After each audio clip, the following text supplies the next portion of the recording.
શ્રાવણ માસના પ્રથમ સોમવારે સોમનાથ સાનિધ્ય ભાવિ ભક્તોનો સાગર છલકાયો।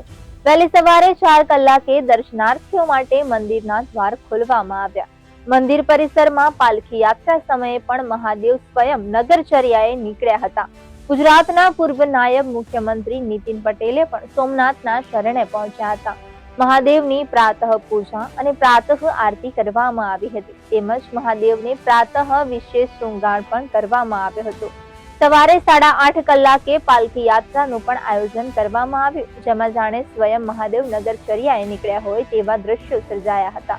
સોમવારને પગલે વહેલી સવારે જ ભક્તો 15,000 જેટલા ભક્તોએ મહાદેવના દર્શન કર્યા હતા, ત્યારે સાંજ સુધી લગભગ 50,000 ભક્તો ઉમટી પડવાની શક્યતા છે।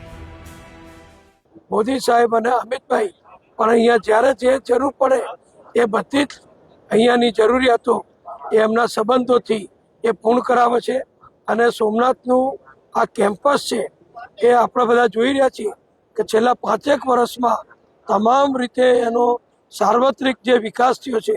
દરિયા કિનારે જે ભક્તો આવે એમને હરવા ફરવાની સુવિધા, વોકવે, મોટા પ્રમાણમાં ધર્મશાળાઓ, બધાને અન્ન ક્ષેત્ર ચાલે છે, બધી જ વ્યવસ્થા અહીંયા ખૂબ સારી રીતે છે।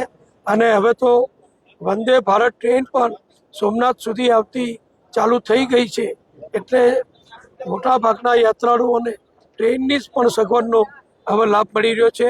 હાઈવે પણ લગભગ બધા જ બની ચૂક્યા છે, એટલે બધા યાત્રાળુઓને 12 મહિના અહીંયા કોઈ પણ સાધનથી, વાહનથી આવવાની ખૂબ सुविधा प्राप्त થઈ છે। हिंदू राष्ट्र को बनाने के लिए सबसे पहले तो जितने भी यहाँ आप खड़े हैं कम से कम तिलक और शिखा तो होना चाहिए। सबसे पहले हम हिंदू बने। अब वसुधैव कुटुंबकम ये नारा हमारा ही है। पूरा विश्व ही अपना परिवार है और हिंदू बनने के लिए कोई सर्टिफिकेट की जरूरत नहीं। आप हिंदुओं के संस्कार को मानिए, संस्कारित बनिए, अहिंसा, परमो धर्म इत्यादि जो स्मृति वचन है आप शास्त्रों को मानिए। भगवान हिंदू देवों में श्रद्धा रखिए और दूसरे का अपकर्ष मत करिए, दूसरे ईर्ष्या मत करिए और शास्त्रों का जो भी वचन है उनका स्वाध्याय करिए। आप हिंदू ही हैं। आज श्रावण के प्रथम सोमवार में सुबह 4 बजे से लेके भक्तों की भीड़ लगी हुई है भगवान सोमनाथ के दर्शन के लिए। अब तक 15,000 से ज्यादा लोगों ने भगवान सोमनाथ के दर्शन का लाभ लिया है। मैं नेपाल से आई हूँ। इधर सोमनाथ मंदिर के दर्शन के कारण इतना अच्छा लग रहा है।